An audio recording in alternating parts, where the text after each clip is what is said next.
అసలు నీకు నా మీద ప్రేమ ఉందో లేదో, నన్ను గుర్తు పెట్టుకుని పిలుస్తావో లేదో, శ్రద్ధ చూపిస్తావో లేదో, నన్ను పట్టించుకుంటావో లేదోనని మనసు కనిపించి మిమ్మల్ని గమనిస్తూనే ఉన్నాను అత్తయ్య.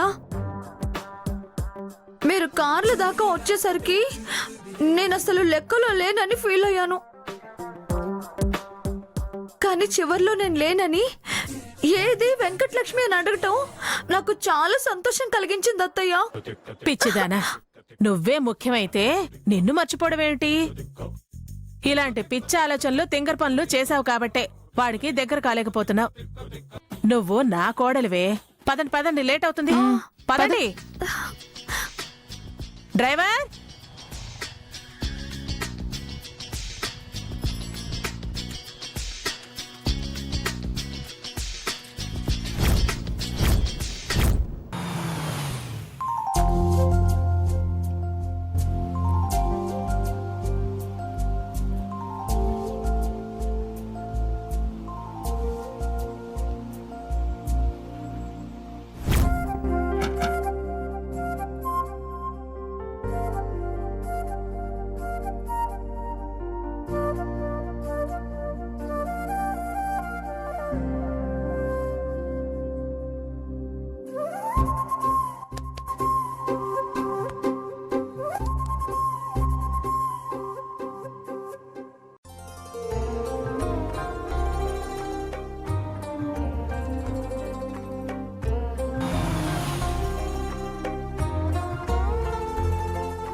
తులసి, ఇక్కడ రండి.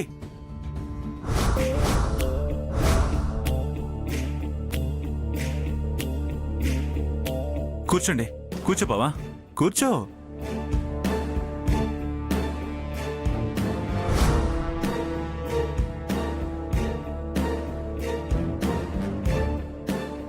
ఇలాంటి కాస్ట్లీ రెస్టారెంట్ కి ఫస్ట్ టైం వచ్చారనుకుంటా.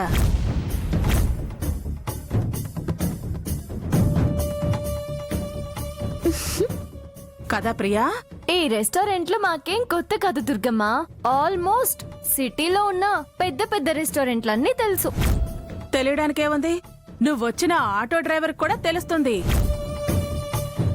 కానీ లోపలికొచ్చిన అనుభవం ఉండాలి కదా. నేను చెప్పేది రెస్టారెంట్ల పేర్లు తెలుసని కాదు, వచ్చి తిన్న అనుభవం ఉంది అని చెప్తున్నాను. ఏ రెస్టారెంట్ లో ఏ ఐటెం బాగుంటుందో టక్కుమని చెప్పేయగలను. ఈ రెస్టారెంట్ కి అయితే లెక్కలేనన్ని సార్లు వచ్చుంటాను. కావాలంటే ఇక్కడ ఎవరినైనా అడుగు. ఏమండి కోటేశ్వరరావు గారు? అవును మేడం. అది అది దుర్గమ్మ మనం అంటే. అంతేలే, డబ్బు నీది కాదు కదా, ఎక్కడికైనా వెళ్తావు, ఏమైనా తింటావు. మేము ఖర్చు పెట్టే ప్రతి రూపాయి మా ఓన్ క్యాష్. మాకు మూటలు కట్టుకోవడం రాదు, అలాగని వేరే వాళ్ళ కష్టాన్ని ఆశించే వాళ్ళం కూడా కాదు. మా నాన్న కష్టపడి సంపాదించిన డబ్బుని ఖర్చు పెట్టుకుంటాం. సంతోషంగా ఉండడం నేర్చుకున్న వాళ్ళం, ఖర్చుల కోసం వెనకాడే వాళ్ళం కాదు. మాకు నచ్చిన ఐటమ్స్ ని ఖర్చుకు వెనకాడకుండా నచ్చిన హోటల్స్ నుంచి తెప్పించుకుని తింటాము. చీప్ గా వచ్చిందని ఎక్కడ పడితే అక్కడ తినాం. ఏదైనా శుచి, శుభ్రం, రుచికి వెలువిస్తాం. హలో, నా చెవుల్లో పువ్వులు పెట్టాలని చూడకు. నీ చెవులో పూలు పెట్టాల్సిన అవసరం నాకేంటే? ఆయన పూలు పెట్టడానికి నీకు చెవెక్కడుందే? ఆపండి. ఎక్కడికొచ్చిన గొడవేనా? కాస్త హుందాగా ఉండడం నేర్చుకోండి.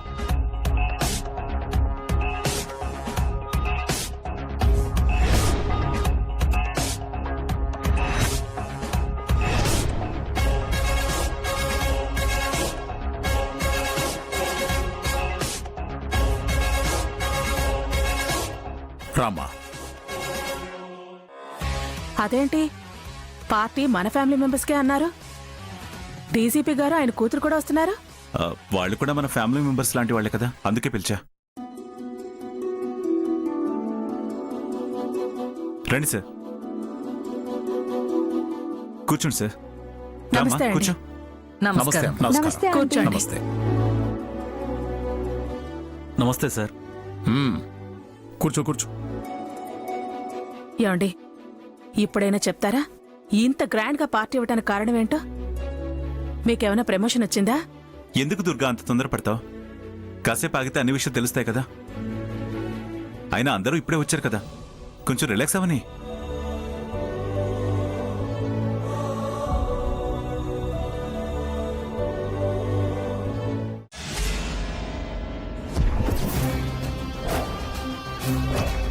హాయ్ వెంకటలక్ష్మి. ముహూర్తకాలే సూర్య. ఆపండి పంతులు గారు. నేనెవరో తెలుసా? ఈ లక్ష్మిని ప్రాణం కంటే ఎక్కువగా ప్రేమించిన వాడిని.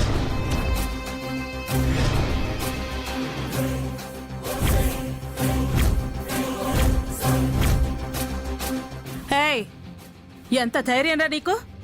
నా ముందు నా కోడలికి హాయ్ చెప్తున్నా, అయినా ఇక్కడికి ఎందుకు వచ్చావు? సారీ మేడం, వెంకటలక్ష్మికి పెళ్ళయిందని తెలిసింది. ఒకసారి అన్నయ్య గారిని చూసి వెళ్దామని వచ్చాను. లక్ష్మి, ఒకసారి అన్నయ్య గారిని పరిచయం చేయవా?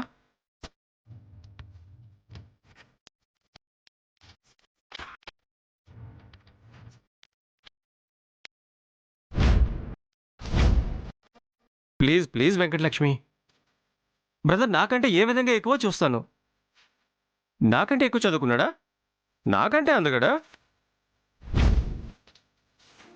నాకంటే ఎక్కువ స్థాయి ఉన్నవాడా? చూస్తాను. పోనీ నీకు అంతగా ఇబ్బంది అయితే పరిచయం చేయొద్దులే. వారు నా వారు అని చూపిస్తే చాలు, వెళ్ళిపోతాను. రే నోర్మోయిరా, అయినా జైల్లో ఉండాల్సిన వాడివి బయటకు ఎలా వచ్చావు? స్టేషన్లో ఏ కానిస్టేబుల్నో మాయ చేసి వచ్చుంటాడు. ఎరా, తప్పించుకురావడానికి సిగ్గులేదా? సార్ అది కానిస్టేబుల్స్ సార్. వీడిని తీసుకెళ్లి స్టేషన్లో పెట్టి మళ్ళీ బయటికి రాకుండా 4 పీకండి. Okay sir. బాయ్. స-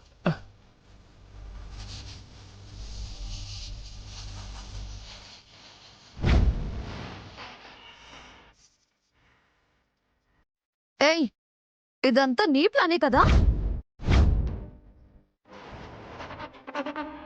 నాకేం తెలీదు. నీ కానిస్టేబుల్స్ అందరూ తెలిసిన వాళ్లే కదా? ఎవరి చెవులను పువ్వు పెట్టి వాణ్ణి బయటికి రప్పించావు. మేమందరం బయటకు వస్తున్నామని వాడికి చెప్పి ఇక్కడికి రమ్మన్నావా? లేకపోతే జైల్లో ఉన్నవాడు బయటికి ఎలా వస్తాడే? కరెక్ట్గా మనం వచ్చిన రెస్టారెంట్కి ఎలా వస్తాడు? వచ్చినవాడు అన్నయ్యని చూపించమని ఎందుకు అడుగుతాడు? వెక్రించడానికే కదా? దానికేం తెలుసు? స్టేషన్లో ఉన్నవాడిని అదెలా విడిపిస్తుంది? దానికి తెలియని స్టేషన్ ఏంటండి? వాళ్ళ నాన్న పేరు వాడుతుంది, కుదరకపోతే మీ పేరు వాడుతుంది. అలా వాడిని బయటికి తెచ్చుంటుంది. సర్లేండి, వాడి సంగతి, వాడిని బయటికి తెచ్చిన దాని సంగతి తర్వాత చూద్దాం.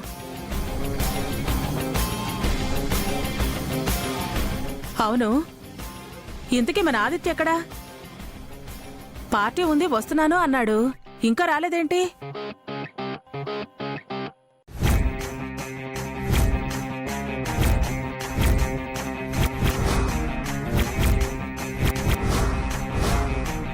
వస్తానన్నవాడు రాకుండా ఉంటాడా? ఖచ్చితంగా వస్తాడు. కానీ మీరంత ఖచ్చితంగా ఎలా చెప్తున్నారు? పార్టీ ఒకటే ఇస్తున్నానని చెప్పారా? పార్టీకి తులసి కూడా వస్తుందని చెప్పారా? దాని పేరు చెప్పి వాడిని పిలిపించాల్సిన అవసరం లేదు. వాడు తప్పకుండా వస్తాడు. ఎందుకంటే ఈ పార్టీ ఇవ్వడానికి కారణం వాడికి తెలుసు. అంటే మీరు విషయం నా దగ్గరే దాచారన్నమాట. వాడు నేను ఫ్రెండ్స్ లా ఉంటాం, అందుకే చెప్పాను. పర్లేదు, బెటర్ ఆఫ్ కంటే ఎక్కువ. కొన్ని విషయాలు ముందుగా కొందరితో షేర్ చేసుకుంటే బాగుంటాయి. నీతో షేర్ చేసుకునేవి వాడితో షేర్ చేసుకోలేను కదా. ఎందుకయ్యా ప్రసాద్, చెప్పేయొచ్చు కదా. పోనీ నన్ను చెప్పమంటావా? నో సార్, మీరు అలాగే ఉండండి.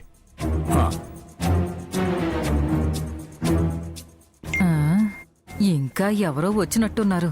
అయినా వచ్చిన వాళ్ళని చూడ్డానికే సరిపోతుంది. ఇంకా తినేదెప్పుడో.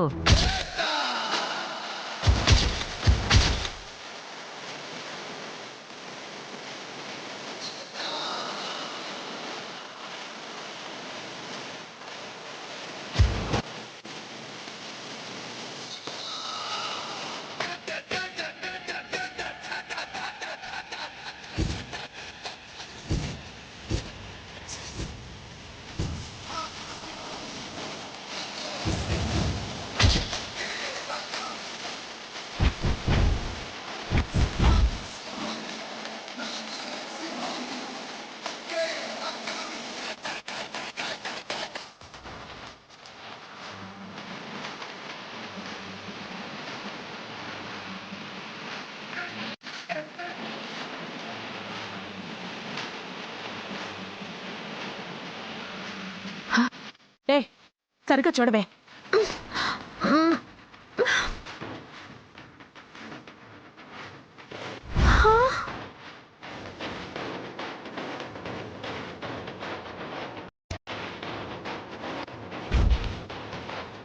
సార్ సార్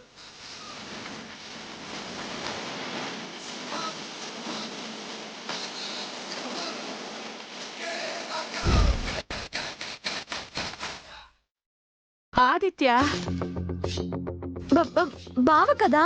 అవునే, మన ఆదిత్య. ఏమండి, అదేంటి వాడు ఆ డ్రెస్ వేసుకున్నాడు? ఇప్పుడు మన ఇంట్లో డిపార్ట్మెంట్కి సంబంధించిన వ్యక్తి వాడొక్కడే. ఏంటి మీరనేది? నేను రిటైర్మెంట్ తీసుకున్నాను దుర్గా.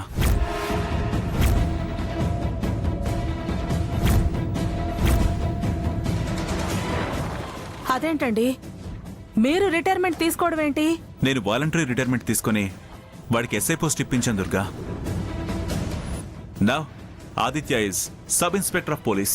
అంత అవసరం ఏమొచ్చిందండి? నాకు అలసటగా అనిపిస్తుంది. నాకున్న ప్రాబ్లమ్స్ నీకు తెలిసితే కదా, అందుకే స్ట్రెయిన్ అవ్వదలుచుకోలేదు. ప్రసాద్ ఆలోచన కరెక్టే కదమ్మా.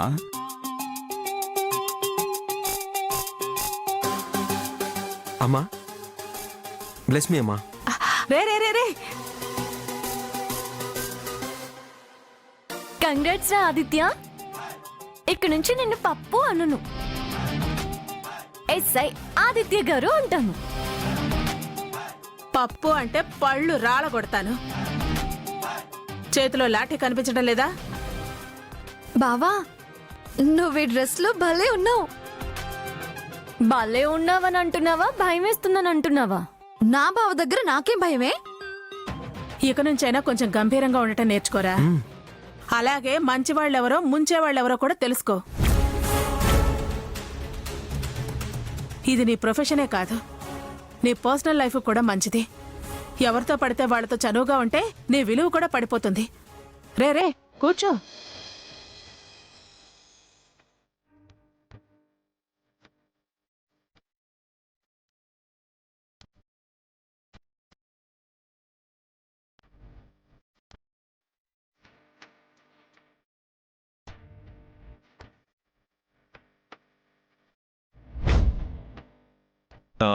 దుర్గా, ఈ పార్టీ ఎందుకో ఇప్పుడు నీకు అర్థమైందా? వీడు ఎస్ఐ అయిన శుభ సందర్భంలో ఇస్తున్నా. ఇదే రిటైర్మెంట్ పార్టీ కూడా అనుకోమంటావా ప్రసాద్? రిటైర్మెంట్ పార్టీ డిపార్ట్మెంట్ ఇస్తుంది కదా సార్. ఆహా. ఇది నా కొడుకు ఎస్ఐ అయినందుకు ఇస్తున్నాను. కనీసం మీరైనా ఒకసారి ఫోన్ చేసి చెప్పుండాల్సింది అన్నయ్య గారు. ప్రసాద్ అందరికీ సర్ప్రైజ్ చేస్తానన్నాడు, అందుకే చెప్పలేదు. మెను ఎక్కడా? మెను ఎక్కడా? మెను ఎందుకే? A to Z అను ఫుల్గా కుమ్మే. హే, నీకెందుకే? అవును, దానికి లేని బాధ నాకెందుకు? సమయం జాయింట్స్ ఆర్డర్ చేస్తావా? అంతే అంతే అంతే అంతే. బావా, నీకేం చెప్పను? ఎవరిష్టం వాళ్ళది అన్నానుగా, నువ్వు ప్రత్యేకంగా అడగటం ఎందుకు? ఇందులో తప్పే ఉంది దుర్గా, వదిలే.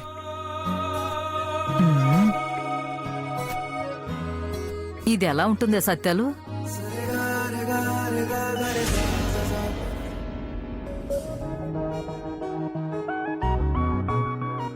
సత్యవతి, రే ఆగరా, వెళ్ళి దిష్టి తీసుకుంట్రా. అమ్మా, ఎందుకమ్మా ఇప్పుడు ఇవన్నీ? ఎందుకేంట్రా, నువ్వు ఉద్యోగస్తుడు అయ్యావు. అక్కడ నిన్ను ఎలా చూసారో నాకు తెలుసు. ఏ చూపు ఎలాంటిదో ఎవరికి తెలుసురా? అంత దిష్టి చూపున్న వాళ్ళు ఎవరూ లేరు. మీ దృష్టికి అనిపించకపోవచ్చు, నాకు తెలుసు ఎవరి దిష్టి కళ్ళు. నువ్వు ఎవరినంటున్నావో నేను అర్థం చేసుకోగలను దుర్గా. అమ్మా, హ్యాపీగా ఉన్నాడమ్మా, ఇప్పుడు మీరు వాదించుకోవద్దు. దిష్టిది.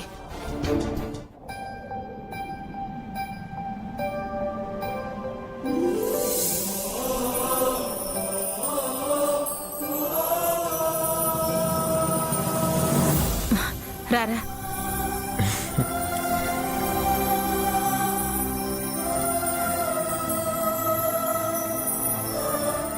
నేను ఇంజనీరింగ్ చదివినా నాకు పోలీస్ డిపార్ట్మెంట్ అంటే చాలా ఇష్టం నాన్న. కానీ మీకు చెప్పలేకపోయా నాన్న.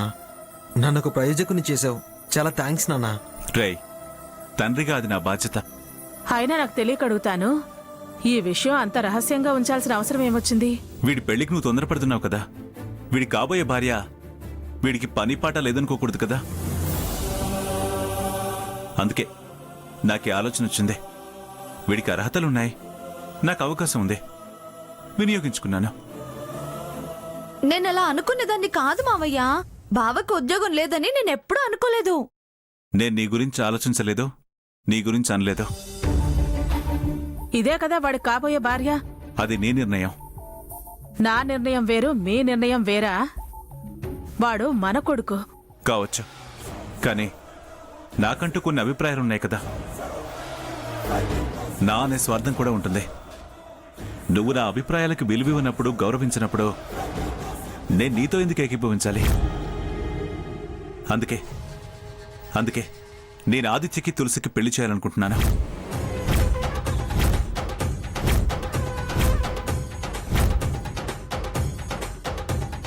ఏంటి?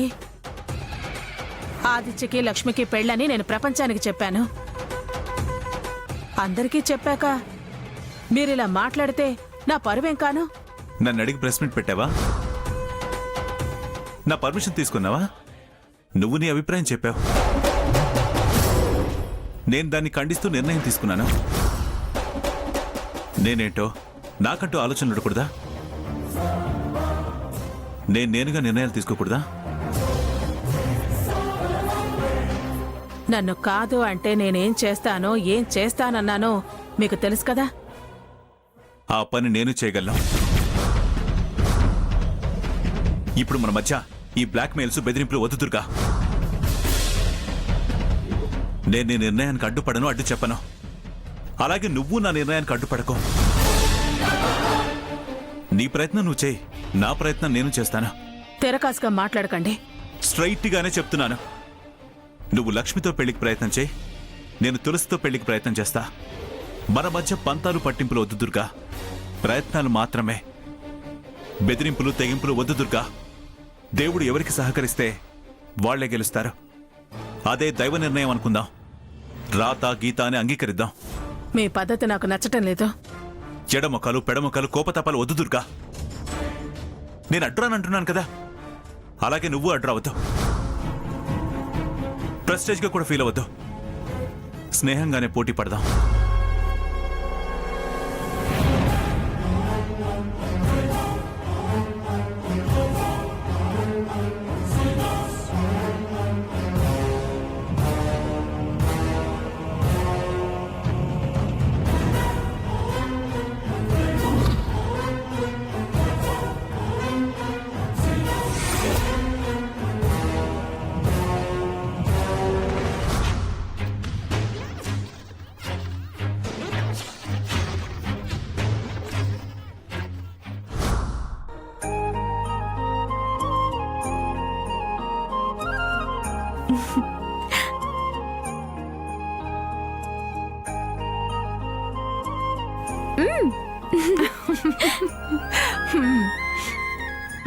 ఇదిగో, ఇన్ని రోజులు వాణ్ణి పప్పు పప్పు అనేదానివి. ఇప్పుడు వాడు ఎస్ఏ అయ్యాడు. జాగ్రత్తగా ఉండు. ఇంతకు ముందులా విక్రింపు మాటలు మానుకో. ఎందుకు మానుకోవాలి? వాడు ఎస్ఐ అయితే ఏంటి, డిఐజీ అయితే ఏంటి, కలెక్టర్ అయితే నాకేంటి? అంతకన్నా పెద్ద పోస్టుకెళ్తే నాకేంటి? వాడెవడమ్మా? నా బావ. మా మధ్య ఉన్నదేంటి? మేనరికం. మేనరికం అంటే ఒక అధికారం, ఒక హక్కు. మేనరికం మధ్య ఉన్న స్వతంత్రం ఎవ్వరికీ ఉండదు. ఆదిత్య నేను బావ మరదళ్ళుగా పుట్టడం మా అదృష్టం. వాడికంటే వెనుక నేను ఎందుకు పుట్టాను అనుకున్నావు? నా హక్కుని నేను వినియోగించుకోవడానికి. నువ్వు నా హక్కుకి అడ్డుపడ్డావనుకో, నీ మీద మానవ హక్కుల సంఘానికి కంప్లైంట్ ఇస్తాను. ఆ సంఘంలో ఎలాంటి ఫిర్యాదులు కూడా చేయొచ్చా? ఏదైనా మానవ హక్కుల కోసమే కదా. చాలే, ఇలాంటి అతివాగుడు వాగమంటే రెడీగా ఉంటాం. అది చెప్పేది నిజమే కదా. ఢిల్లీకి రాజైనా తల్లికి కొడుకే అన్నట్టు ఆదిత్య ఏ పొజిషన్లో ఉన్నా తనకి బావే కదా. వాడు డ్యూటీలో ఉన్నప్పుడు కూడా అరే బావా ఒరే బావా అని పిలుస్తుంది. నేను మరీ అంత కామన్ సెన్స్ లేని దాన్నేమీ కాదులే. ఎక్కడ ఎవరితో ఎలా బిహేవ్ చేయాలో నాకు తెలుసమ్మా. ఆ మాత్రమైనా తెలిసినందుకు సంతోషం. ఆ, హలో ఆదిత్య అయి ఉంటాడు, అందుకే సైలెంట్ గా పక్కకెళ్ళి మాట్లాడుతుంది. నిజంగా చాలా ఆనందంగా ఉంది ప్రియా నాకు. నాకు కూడా ఆనందంగా ఉందండి. ఎందుకు? ఎందుకేంటండి, ఆదిత్య ఎస్ఐ అయ్యాడు కదా. కాంపౌండర్ కొడుకు డాక్టర్ అవడం, కండక్టర్ కొడుకు కంట్రోల్ అవడం నేను విన్నాను. ఇలా కూడా జరుగుతుందా అనుకున్నాను. ఇవాళ ఒక కానిస్టేబుల్ కొడుకు ఎస్ఐ అయ్యాడు. ఇది నా అనుభవంలోకి వచ్చింది అని నమ్ముతున్నాను. ఏదైనా జరుగుతుందని.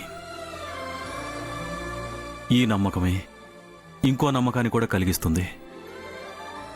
అదేంటంటే తులసి ఆదిత్యుల పెళ్ళవుతుందనిపిస్తుంది.